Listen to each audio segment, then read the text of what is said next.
Good morning students. हमने previous class के अंदर एटॉमिक रेडियस जो था उसका ट्रेंड पढ़ा था कि लेफ्ट टू राइट जाएंगे या टॉप टू बॉटम आएंगे ग्रुप के अंदर और लेफ्ट टू राइट जा रहे हैं पीरियड के अंदर, तो एटॉमिक साइज जो है, एटॉमिक रेडियस जो है वो किस तरीके से चेंज हो रहा है। हमने देखा था कि फ्लोरीन जो है उसका स्मॉलेस्ट साइज होता है, उसके बाद नाइट्रोजन, फिर ऑक्सीजन, फिर कार्बन एंड फिर बोरोन, ये हमने पढ़ा था। इधर एटॉमिक साइज क्या हो रहा है, इंक्रीज, क्या हो रहा है, इंक्रीज। और ये जो अनएक्सपेक्टेड जो ये रिजल्ट हमें देखने को मिला, इसका रीजन हम क्या लिखेंगे, ऐसा क्यों हो रहा है, because the inter electronic repulsions, the inter electronic repulsions overcome the increased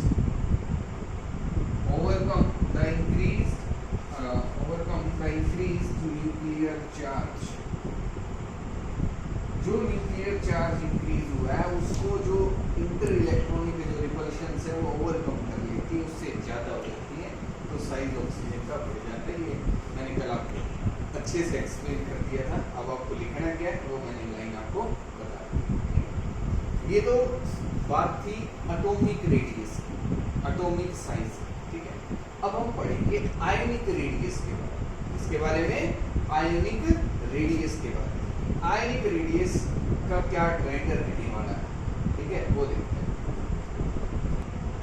ionic radius, अगर आयनिक रेडियस की हम बात करें तो इसको हम सिंपली कह सकते हैं कि साइज ऑफ द आयन या रेडियस ऑफ द आयन, क्या बोल सकते हैं, रेडियस ऑफ द आयन। कि जो आयन है हमारे पास पहले एटम था, कि कोई भी एटम है ए, कोई भी एलिमेंट है उसका एटम क्या है ए, ठीक है। और इसको जब हम आयन्स में कन्वर्ट करें, जब हम आयन फॉर्म करें, तो ये जो आयन है इसका साइज क्या है, कैटायंस का साइज क्या होगा, एनाइंस का साइज क्या होगा, वो कैसे चेंज करते हैं, कैसे ब्रेक करते हैं। तो अगर हम बात करें आयंस की, when we are moving from left to right, ionic radius decreases. Ionic radius जो है वो डिक्रीज होगा अलोंग ए पीरियड, जब हम पीरियड हो जाएंगे। एटॉमिक रेडियस में भी हमने ऐसा ही देखा था कि साइज जो था वो कम होता जाएगा था, तो ये भी ऐसा ही होगा। इसमें कोई हमें अनएक्सपेक्टेड रिजल्ट देखने को मिलेगा, ठीक है। अगर टॉप टू बॉटम आ रहे हैं तो आयनिक साइज जो है या आयनिक रेडियस जो है वो इंक्रीज करेगा, वो क्या करेगा, इंक्रीज करेगा रेगुलर, ठीक है। और ये जो आयंस है, क्या तो हम कैटायंस की बात करेंगे या एनायंस की बात करेंगे, एक जैसे आयंस होने चाहिए। ऐसा नहीं है कि एक कैटायन ले लिया हमने और एक एनायन ले लिया और फिर कंपेयर कर रहे हैं, उनका साइज कभी भी मैच नहीं करेगा आपस में।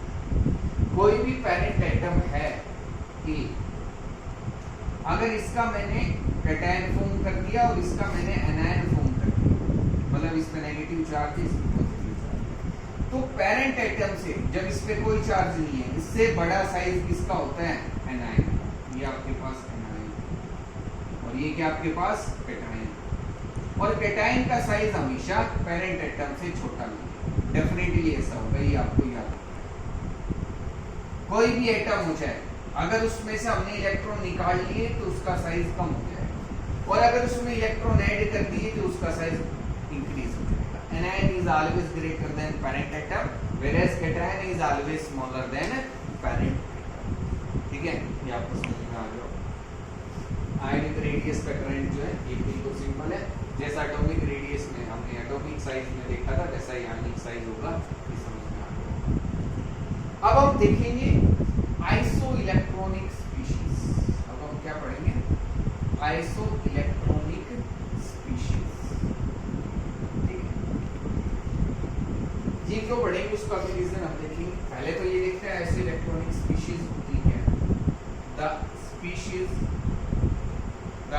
Species they may be cations और एनायंस, ठीक है, molecules कैरिंग चार्ज, वो सभी उसी में आ गए वैसे, केटायंस और एनायंस में आ गए, ठीक। The species which contains same number of electrons,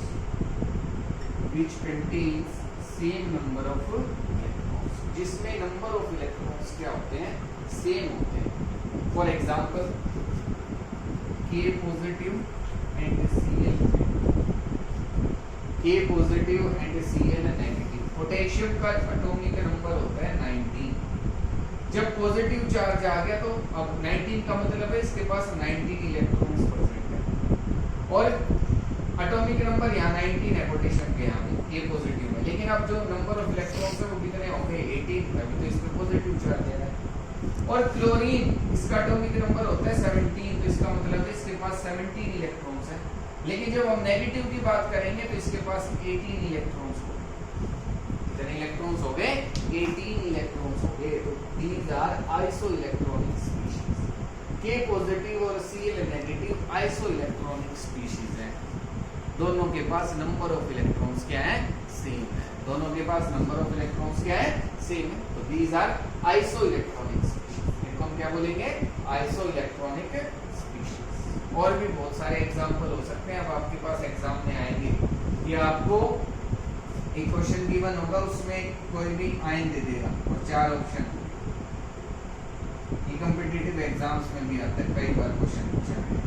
4 option रहेंगे, कहेगा ए पॉजिटिव जो या जो भी है आयन, वो किसका आइसोइलेक्ट्रॉनिक है, वो किसका आइसोइलेक्ट्रॉनिक है, मतलब किसमें number of atoms number of electrons same है। तो हम देख सकते हैं अगर हमारे पास different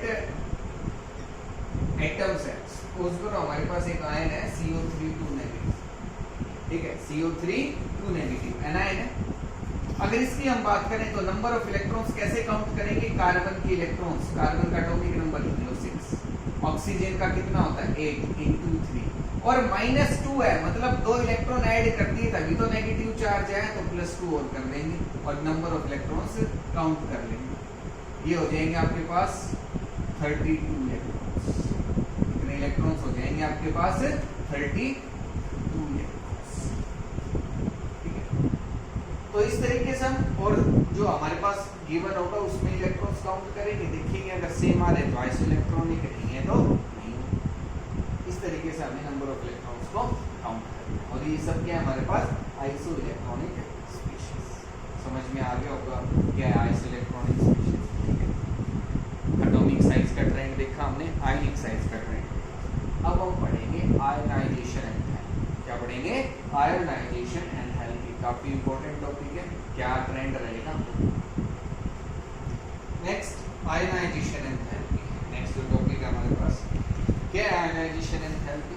the minimum amount of energy required to remove the outermost electron from an isolated gaseous atom, or we can say that the most loosely bound electron from an isolated gaseous atom। isolated gaseous atom का मतलब है कि उस atom पे ना तो कोई charge present है, नो चार्ज नो फोर्स, ना उस पे कोई फोर्स प्रेजेंट है दूसरे एटम, ठीक है, मतलब उस पे कोई भी इफेक्ट नहीं लग रहा, बिल्कुल न्यूट्रल है। उसमें से हमें एक इलेक्ट्रॉन निकालना है। आयनाइजेशन एंथैल्पी क्या है, the minimum amount of energy required to remove the outermost electron, की सबसे बाहर वाला जो न्यूक्लियस के साथ सबसे कम फोर्स के साथ जो इलेक्ट्रॉन यहाँ जुड़ा हुआ है, उसको निकालने के लिए हमें कितनी एनर्जी चाहिए, वो क्या है, आयनाइजेशन एंथैल्पी। वो क्या है, ionization enthalpy, the minimum amount of energy required to remove the outermost electron. अब आयनाइजेशन एंथैल्पी देखो, ये हमें काफी हेल्प करती है। एंथैल्पी का मतलब ही एनर्जी होता है, एंथैल्पी का मतलब क्या होता है, एनर्जी ही होता है, ठीक है। तो ये एंथैल्पी है, जो आयनाइजेशन एंथैल्पी है, ये हमें हेल्प करती है कि ये पता लगाने में कि ये जो कोई भी एलिमेंट है, कोई भी कंपाउंड है, ये रिएक्शन कैसे करेगा, फास्ट करेगा, स्लो करेगा, करेगा नहीं करेगा, ये काफ़ी चीज़ें डिटरमाइन करने में हेल्प करती है। कौन सा ज्यादा रिएक्टिव है एलिमेंट, कौन सा कम रिएक्टिव है, कैसी टेंडेंसी है, वो इलेक्ट्रॉन डोनेट करेगा या एक्सेप्ट करेगा। अब अगर हम देखें सोडियम और पोटेशियम, सोडियम 281 या 2881, 2881, तो दोनों ही एक एक इलेक्ट्रॉन डोनेट करते हैं, इसलिए इस पे Na पॉजिटिव चार्ज होता है और पोटेशियम पे भी पॉजिटिव चार्ज होता है, Na पॉजिटिव। अब कौन आसानी से इलेक्ट्रॉन डोनेट कर देगा? जो आसानी से करेगा वो ज्यादा रिएक्टिव होगा, जो आसानी से करेगा वो ज्यादा रिएक्टिव होगा। तो सोडियम और पोटेशियम की अगर हम बात करें तो इसके अंदर तो है 3 शेल और यहाँ है 4 शेल। लास्ट इलेक्ट्रॉन जो है वो 3rd शेल के अंदर है, यहाँ जो लास्ट इलेक्ट्रॉन है वो 4th शेल के अंदर है। ये न्यूक्लियस से ज्यादा दूर है, ये न्यूक्लियस के पास है, तो इसमें तो फोर्स ज्यादा होती है, इस पे न्यूक्लियस की फोर्स जो अट्रैक्टिव फोर्स है वो कम होती है। तो पोटेशियम आसानी से इलेक्ट्रॉन में डोनेट कर सकता है, बट सोडियम नहीं कर सकता, इसलिए सोडियम इज मोर इसलिए जो पोटेशियम है वो ज्यादा रिएक्टिव होता है सोडियम से।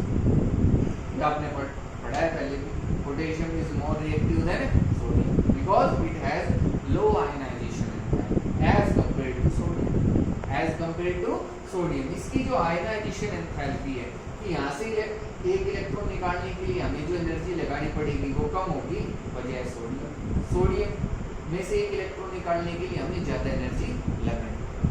तो ये हमें रिएक्टिविटी जो है उसको डिटरमाइन करने में हेल्प करता है, ठीक है, कि कौन ज़्यादा रिएक्टिव है कौन कम रिएक्टिव है। अब आयनाइजेशन एंथैल्पी जो है वो एटॉमिक साइज के इनवर्सली प्रोपोर्शनल, आयनाइजेशन एंथैल्पी जो है वो एटॉमिक साइज के इनवर्सली प्रोपोर्शनल होती है। कि एटॉमिक साइज बढ़ेगा तो आयनाइजेशन एंथैल्पी कम होती जाएगी, कम होती जाएगी का मतलब है उसमें से इलेक्ट्रॉन निकालना उतना ही आसान हो जाता है, ठीक है।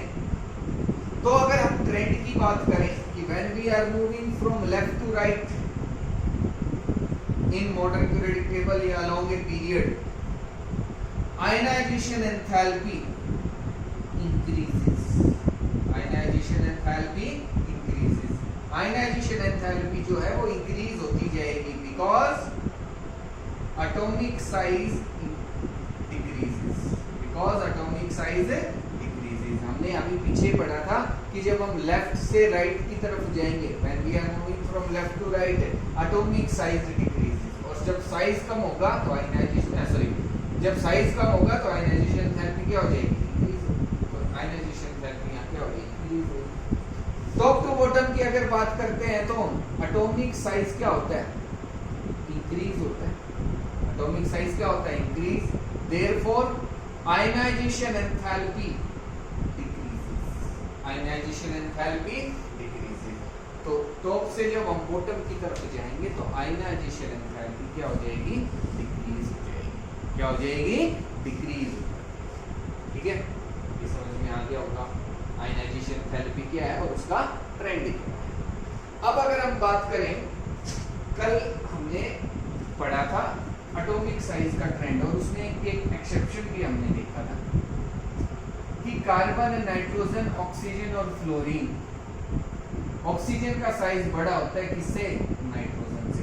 तो ये हमने आज भी लिखा था मैंने कि फ्लोरीन, उसके बाद नाइट्रोजन, फिर ऑक्सीजन, फिर कार्बन और उसके बाद क्या आएगा? बोरोन। आयनाइजेशन एंथैल्पी जो है, ionization enthalpy of oxygen is lower then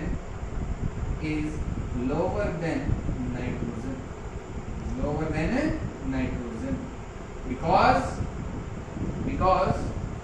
the extra electron, the fourth electron, ऐसे लिख सकते हैं, the fourth electron in the 2p subshell is less stable due to inter-electronic repulsions, ठीक है। जिसकी वजह से जो आयनाइजेशन एंथैल्पी है वो ऑक्सीजन की क्या हो जाती है, कम। और अब साइज के अकॉर्डिंग भी कह सकते हैं कि जब अब हम यहाँ देखें फ्लोरीन से जब हम बोरोन की तरफ जा रहे हैं तो साइज क्या हो रहा है, सॉरी ये जो ट्रेंड था ये कुछ इस तरीके से आएगा, ये इस तरीके से आएगा, फ्लोरीन फिर nitrogen oxygen carbon and boron, वो गलत हो गया था, ठीक है। इस तरीके से है कि आपके पास बोरोन का साइज सबसे ज्यादा है। और आयनाइजेशन थेरेपी का ट्रेंड वो मैंने लिखा था। अब ये जो ट्रेंड है ये एटॉमिक साइज का, कि साइज इधर क्या हो रहा है, इंक्रीज हो रहा है। और जब साइज इंक्रीज होगा तो आयनाइजेशन एंथैल्पी क्या हो जाएगी, डिक्रीज। आयनाइजेशन एंथैल्पी क्या हो जाएगी, डिक्रीज होती है। बोरोन की सबसे कम होगी, फ्लोरीन की सबसे ज्यादा होगी। इस तरीके से हम देख सकते हैं। जब हम इन एक ग्रुप मूव करेंगे फ्रॉम टॉप टू बॉटम तो साइज बढ़ेगा और आयनाइजेशन एंथैल्पी क्या हो जाएगी, कम हो जाएगी। तो ये आयनाइजेशन एंथैल्पी का ट्रेंड रहेगा पीरियोडिक टेबल में। ये समझ में आ गया होगा क्या है आयनाइजेशन एंथैल्पी और उसका ट्रेंड क्या है। आज हम इतना ही करेंगे। नेक्स्ट क्लास के अंदर इससे आगे देखेंगे कि और जो हमारे पास ट्रेंड है इलेक्ट्रोनेगेटिविटी का, इलेक्ट्रॉन गेन एंथैल्पी का, वो सब क्या रहेंगे उनको नेक्स्ट क्लास के अंदर करेंगे। आज जो करवाया, अगर इसमें कोई डाउट रहता है तो जरूर पूछें, ठीक है। Thank you.